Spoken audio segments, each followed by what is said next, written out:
Hello বন্ধুরা, আমি সোনালি। তো আজকে রান্না করব আমি কাতলা মাছ দিয়ে পটলের তরকারি। আমাদের কড়াই গরম হয়ে গেছে, পরিমাণ মতন দিয়ে দিচ্ছি তেল। তো তেলটা গরম হয়ে গেছে, আলু ভেজে নিয়েছি, সাথে একটা ডিমও দিয়ে দিয়েছিলাম, সেটাকেও ভেজে নিয়েছি। এবার এই তেলে আলুগুলো ভেজে নেব।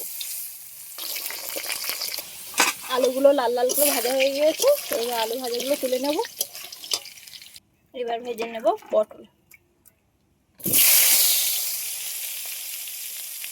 পটলগুলো লাল লাল করে ভালো করে ভেজে নেব আমি।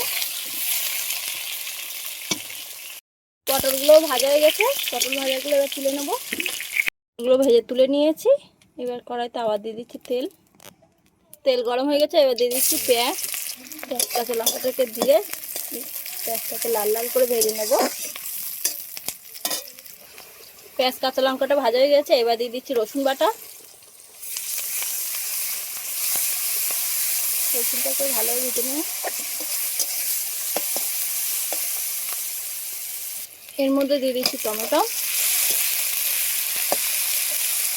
আদা বাটা, দিয়ে দিচ্ছি জিরে বাটা, একটুখানি সামান্য পরিমাণে দিয়ে দিচ্ছি জল, হলুদ গুঁড়ো, লবণ, শুকনো লঙ্কার গুঁড়ো।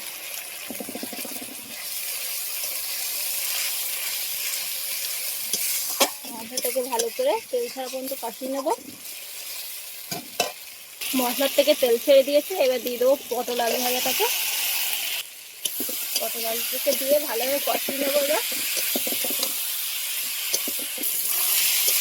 ভালোভাবে কষানো হয়ে গেছে, দেখুন সাইডে কিন্তু তেল ছেড়ে দিয়েছে। এবার দিয়ে দেবো পরিমাণ মতন জল, দিয়ে দিয়েছি পরিমাণ মতন জল। আমার তরকারি কিন্তু ফুটে উঠেছে। এবার এক এক করে মাছগুলো সব দিয়ে দেবো। মাছগুলো সব দিয়ে দিয়েছি। মাছগুলো দিয়ে আর 2 মিনিট থেকে 3 মিনিট ফুটিয়ে নেবো ভালো করে। একদম নিমন্ত্রণ আগুনে কিন্তু ফুটাচ্ছে।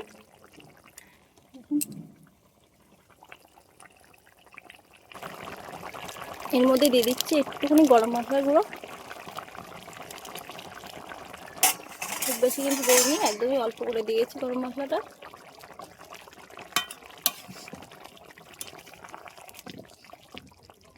আমার কাতলা মাছ দিয়ে পটল আলুর তরকারি একদম কমপ্লিট।